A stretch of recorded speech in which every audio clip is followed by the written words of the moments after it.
Hello guys. Welcome to Top Anime Sensei. This video is the continuation video after Real Intentions. So if you have not watched it, then please watch it. The link is in the description. So without any further delay, let's start. But before we start, please like, subscribe and press the bell icon so you don't miss the updates. With that being said, since Soy Dono is so concerned about the matter, allow us to help investigate. Oh, it seemed that Hinata was just like Raphael-san.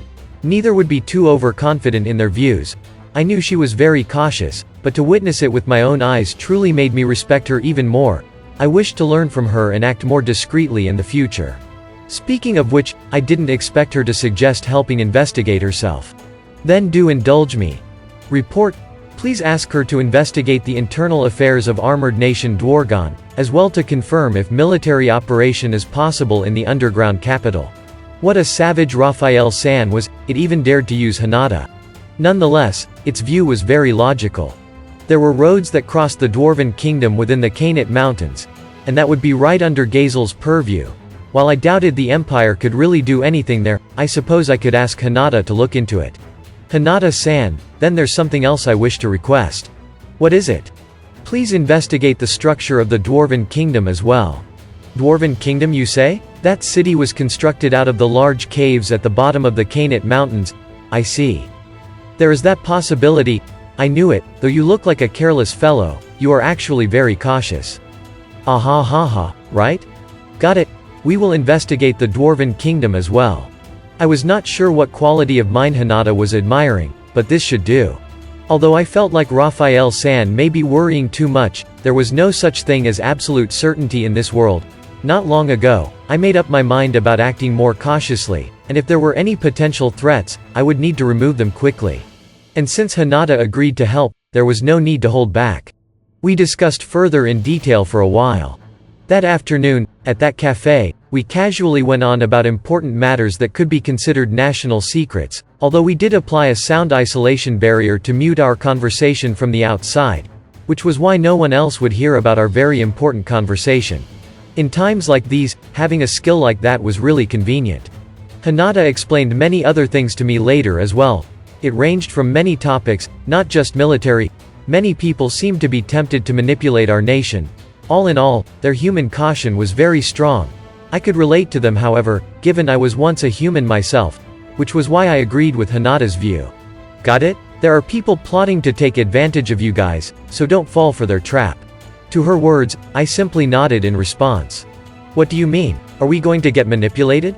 Yes, perhaps in terms of the military. But regarding that, I actually agree. Wouldn't it be in your interest as well? There would be conditions for joining the council.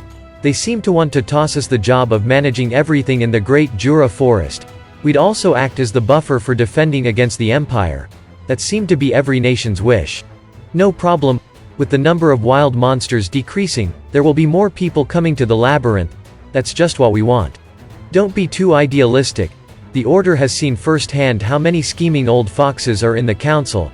They may order you to dispatch soldiers to their nations in order to suppress the threat of monsters. Normally speaking, no one wanted a foreign army in their land. But with monsters being a thing in this world, they were the common enemies of all humans. Therefore, it was only natural for everyone to try and reserve sufficient military forces. It was just like the Templar Knight Order of the Western Holy Church. Many nations would go so far as to employ other nations' armies. Proposal: we can utilize this opportunity to offer them military force as a favor. So not only could we have the council acknowledge us as a nation, but we could even send our army directly to other nations with proper justification? If that were the case, if any backlash were to ensue, we could use the military force to show them what's good. My homeland Japan used to do this as well. Oh, I see. Why not? Let them have it then. But it does kind of piss me off to know that they are exploiting us. But wouldn't that actually greatly increase our influence? I gave an evil grin, to which Benimaru and Soy immediately understood my meaning. Shuna smiled without saying anything. I suppose that meant that she agreed as well. There was no objection. In other words, we'd act according to my will tomorrow. Your expression looked super evil just now. Hinata looked at me, almost dumbfounded. She seemed to see through our thoughts, but she didn't say anything more. In other words, she approved. And so, our talk ended. Before leaving, Hinata suddenly recalled something and said this, "By the way, there were a bunch of idiots who were up to no good, don't you get careless now." It was a cautious reminder, telling me not to get angry and lose control. The council was divided. She was probably telling me not to judge everyone by a glimpse of what I would see. Seriously, why are you so worried about a pacifist like me? I knew what to do even if Hinata hadn't reminded me. My answer to her was, "You are worrying too much," then we bid farewell to her. The night passed and the day of the conference was afoot.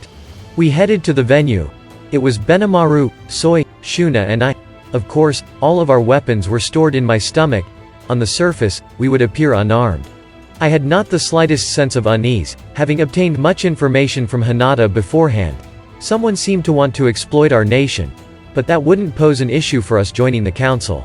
If this allowed them to acknowledge us as a part of humanity, it would be one step closer to building the ideal society in my head, to form a relationship where both men and monsters can prosper and build a world on top of that.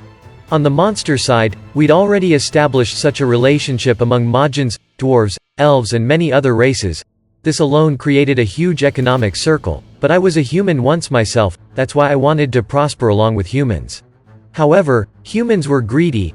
Unlike monsters, they cared too much about gains and losses and were naturally xenophobic. But at the same time, because of their greed, their standards of living had been raised as a result. That was an undeniable fact. They have also become the source of power that pushed forward the entertainment industry across the world. Unlike monsters, humans weren't simple beings, humans were complex. When we arrived at the venue, a number of counselors had already been waiting for some time. They began to greet us. They all seemed to come from nations that neighbored ours. Or perhaps they had heard things from the participants of the founding festival, which prompted them to come and establish some friendly relations with us. I was very happy to hear how they praised our men. As I responded kindly to their proposals for the future, they seemed to be reassured and began to smile. "Wahahaha, I've heard that your Majesty Rimuru is a demon lord. I never imagined you were so easygoing. Let us continue our friendship in the future. You are all too kind. This is my wish as well. In the future we will be holding events once in a while, as well. For those who are interested, do come and join us." During the festival, many people were still very afraid of us. But now they had warmed up and were willing to have discourse with us. This was all thanks to Rigard, Murmiles and the others' diligent efforts. Because of this, I was cheered up greatly. And even though Hinata warned me a ton beforehand, by the current look of this, there really wasn't any need for me to worry. But just as I thought so, my mood was suddenly turned with the arrival of the next group of people. You lot, stop troubling Rimuru Dono so much. Bunch of petty small nation scrubs with no real substance. What gave you the confidence to have spoken with him for so long? Huh, that's right. What a rude bunch. Rimuru Dono might get the wrong impression of the council. Know your place and beat it already. Who's the rude one? I really wanted to say that, but I managed to hold myself back. Soi had informed me via telepathy net that the people who had just arrived had a rather powerful nation supporting them. The council claimed that all councillors were equal, but it seemed that these people weren't exactly abiding by that rule. There was indeed a class difference as the result of their identities. Good day to you, Rimuru Dono. Chatting with those people surely couldn't have been constructive. Good day to you too. What constructive topic were you referring to? While I didn't really want to talk with these people, I still decided to cooperate and give him some room to back off. Mike, don't beat around the bush now. How would Rimuru Dono understand if you put it that way?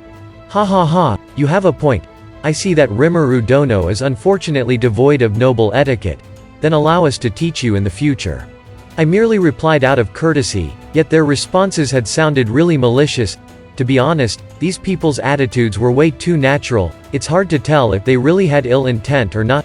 At the same time, they also seemed a bit too casual around me. I suppose it was better than them being afraid of me, right?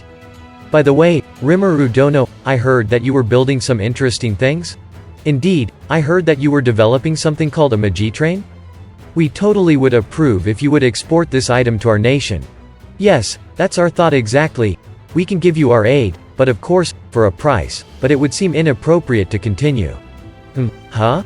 How should I put this? I was a bit astonished. That was way beyond just rude. I was thinking that I should act with a bit of humility since these were nobles that I was dealing with. However, it seemed that I had miscalculated. they'd had a huge misunderstanding because of how I've handled this. And that's it. Thank you so much for watching. And if you guys have not watched my other videos, then please watch them. The links are in the description. And don't forget to like, subscribe and press the bell icon so you don't miss the updates.